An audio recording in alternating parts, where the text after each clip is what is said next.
నమస్కారం గురుగారు. శ్రీమాత్రే నమః. కన్యా రాశి వారికి అక్టోబర్ మాసంలో ఎలా ఉండబోతుంది సార్? అక్టోబర్ మాసంలో ముఖ్యంగా వీళ్ళకి రాశిలో గ్రహణం పడుతుంది. ఎప్పుడైతే రాశిలో గ్రహణం పడుతుందో ఇది ఇచ్చే ఫలితాలు ఏమిటి అంటే, ఫస్ట్ వీళ్ళకి చూడండి, ఇన్వెస్ట్మెంట్స్ ఓవర్ ఇన్వెస్ట్మెంట్ చేశానన్న స్ట్రెస్, లేకపోతే ఒక్కోసారి మనం అవతల వాళ్ళు అవమానించకపోయినా అవమానిస్తున్నారన్న ఫీలింగ్ వీళ్ళని ఇబ్బంది పెడుతుంటుంది. ఒక రకమైన వైరాగ్యంలోకి తీసుకెళ్తూ ఉంటుంది. కాబట్టి ఈ యొక్క విషయాల్లో ఇన్వెస్ట్మెంట్స్, విదేశాలకు వెళ్ళడము, అనవసరంగా అవమానాలు ఎదుర్కోవడము, అవమానించకపోయినా అవుతుందేమో అని ఫీల్ అయ్యి ఇబ్బంది పడ్డము, ఇవి ఇబ్బందిని ఇస్తాయి. కాబట్టి ఈ యొక్క విషయాలు చాలా జాగ్రత్తగా ఉండాలి మీరు. ఓకే, వీరికి ముఖ్యంగా ప్రాపర్టీస్ విషయం, అలానే ఫైనాన్షియల్ విషయాల్లో ఎలా ఉండబోతుంది సార్? ప్రాపర్టీస్ మూలంగానే ధనం వస్తుంది అని చూపిస్తుంది వీళ్ళ పర్సనల్, అంటే వీళ్ళ గోచారం కనుక చూసుకుంటే. అంటే మధ్యవర్తిత్వంగా ఉండి కొంతమంది పలానా ల్యాండింగ్ కోల్కి అమ్మిపించడం ద్వారా కమిషన్స్ వస్తాయి కదా, అటువంటి వాటిల్లో బాగుంది చూపిస్తుంది. ఫైనాన్షియల్గా బిజినెస్ పరంగా వచ్చేటువంటి గ్రోత్ బాగుంది ఈ నెల వీరికి. ఓకే, హెల్త్ కండిషన్ ఎలా ఉండబోతుంది సార్? హెల్త్ కనుక తీసుకున్నట్లయితే మీకు 4th లార్డ్ 9th హౌస్లో ఉన్నాడు, 6th హౌస్లో 6th లార్డ్ ఉన్నాడు. కొంచెం హెల్త్ కొంచెం చూసుకోవాలండి. కొంచెం పొత్తి కడుపులో కొంచెం అనీజీగా ఉండడము, ఇట్లాంటివి కొంచెం ఇస్తూ ఉంటాయి. లెగ్స్, కాళ్ళు పీకడము, ఇట్లాంటివి జరుగుతుంటాయి. కొంచెం అనవసరమైన వివాదాల వల్ల స్ట్రెస్ అవ్వడం ఇట్లాంటివి ఉంటాయి.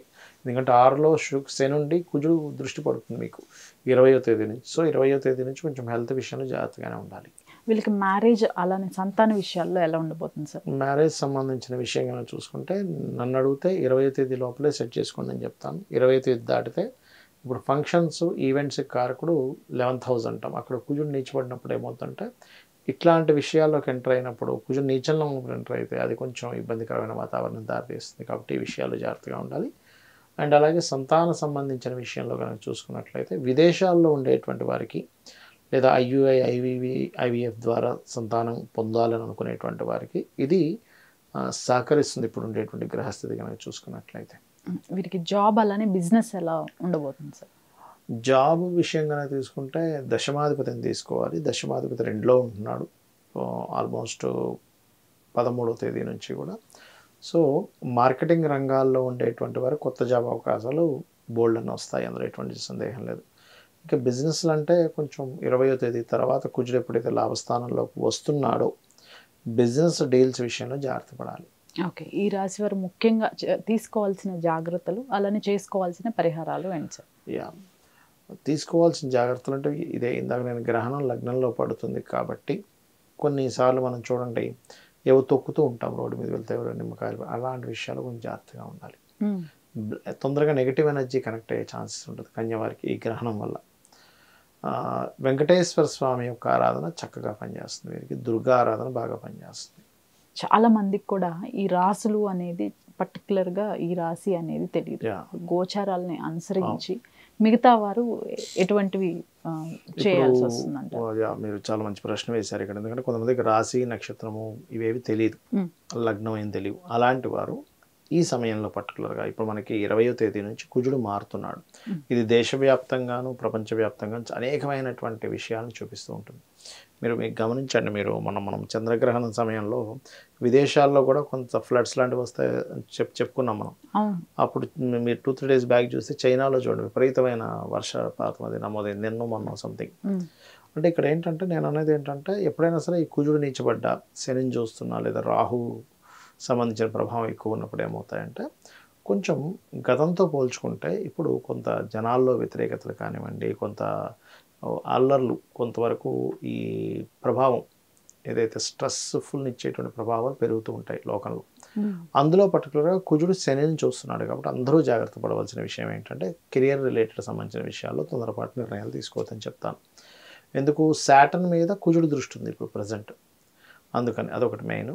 అండ్ అలాగే కొంత ప్రభుత్వాల మీద, రాజకీయ నాయకుల మీద కూడా వ్యతిరేకత బాగా పెరుగుతుంది రాబోయే 2-3 monthsలో. ఇంకా ఆల్రెడీ 1 month నుంచి దాని ప్రభావం ఉందని ఎప్పటి నుంచి చెప్తూ వస్తున్నాం, ఇంకా పెరగనుంది. అలాగే కొంతమంది నాయకులకి మంచి పేరు కూడా వస్తుంది ఎప్పుడైనా సరే నీచభంగ రాజయోగంలో రవిని చూస్తున్నప్పుడు. రెండూ జరుగుతాయి సైమల్టేనియస్గా. వస్తే మంచి పేరు, లేదంటే రెండూ వస్తాయి. అంటే కొంతమందికి మంచి పేరు వస్తుంది, కొంతమంది మీద విపరీతమైన వ్యతిరేకత వస్తుంది. అంటే ఎక్స్ట్రీమ్గా వస్తాయి. పేరు ఎక్స్ట్రీమ్లో వస్తుంది, వ్యతిరేకత ఎక్స్ట్రీమ్లో వస్తుంది. ఎందుకంటే ఎక్స్ట్రీమ్గా ఇచ్చే ప్లానెట్స్ 2 పరస్పరం నీచంలో ఉన్నప్పుడు అనమాట ఇది పర్టికులర్గా జరుగుతుంది. అయితే ఇక్కడ నేను చెప్పేది ఒకటే, సామాన్య ప్రజలు వాళ్ళకి డేట్ ఆఫ్ బర్త్ లేవు, టైం లేదు, ప్లేస్ లేదు అనుకునేటువంటి వారు ముఖ్యంగా గోశాలకు వెళ్ళి గోవులకి క్యారెట్లు బెల్లము తినిపించండి. ఇది మెయిన్గా చూసుకోండి. నవగ్రహాల్లో కుజ శని గ్రహాల దగ్గర దీపారాధన చేయండి. ఏదేమైనప్పటికీ కూడా మనకి నవరాత్రులు కూడా వస్తున్నాయి. నెక్స్ట్ సూర్యగ్రహణం కూడా వస్తుంది. సో నేను అనేది ఏంటంటే సూర్యగ్రహణం రోజు అదేవిధంగా అదే రోజు మనకి మహాలయ అమావాస్య కూడా ఉంది. మహాలయ అమావాస్య ఉన్నందుకు పితృదేవతలకి పిండ ప్రదానాలు లేనట్లయితే తిలలు వదలడము లేనట్లయితే స్వయం పాకం ఇవ్వడము చేయండి. రెండవది ఏంటంటే దేవీ నవరాత్రులు వస్తున్నాయి కాబట్టి మనకి ఖచ్చితంగా వీలున్నంత మటుకు నవరాత్రులు చేసుకోవడానికి ట్రై చేయండి. బికాజ్ ఆఫ్ యమద్రంష్టికలు అంటారు ఈ సమయాన్ని. అంటే యముడి యొక్క కోరలు తెరిచుండేటువంటి కాలంగా చెప్తూ ఉంటారు. అంటే మీరు గమనించినట్లయితే ఈ సమయంలోనే కొంచెం బాగా ఏజ్డ్ పర్సన్స్ కావచ్చు, కొంచెం రోగంలో ఉండేటువంటి వారికి కావచ్చు ఎఫెక్ట్ ఇస్తుంది. అందుకని నవరాత్రులు చేసుకోమని చెప్తారు. నవరాత్రులు కనుక ఎవరైతే చేస్తారో వాళ్ళకి అమ్మవారి రక్షణ ద్వారా ఈ ప్రభావం అనేటువంటి తగ్గుతుంది. మనకు అదిగాక క్రోధినామ సంవత్సరం యొక్క ప్రభావం ఉంటుంది. ఈ కుజుడు నీచబడి శనిని చూసే ప్రభావం ఉంటుంది.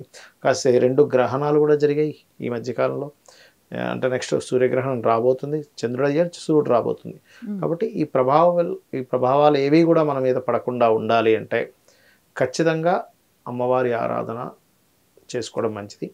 ఇంకా వీలైతే కనుక ఆ 9 రోజులు కూడా బిల్వపత్రం ఉంటుంది. బిల్వపత్రానికి చందనము అంటే ఎర్ర చందనము రాసి దాంతో కనుక అమ్మవారి ఆరాధన కనుక చేసుకున్నట్లయితే బాగుంటుంది. సరే, ఇప్పుడు మీరు చెప్పినవి సరిపోతాయా లేకపోతే పర్సనల్ చార్ట్ ఏమన్నా చూసుకోవాల్సి వస్తుందా? ఎప్పుడైనా అమ్మ గోచారం అనేది ఒక 10% 15% ప్రభావం ఎప్పుడు కూడా.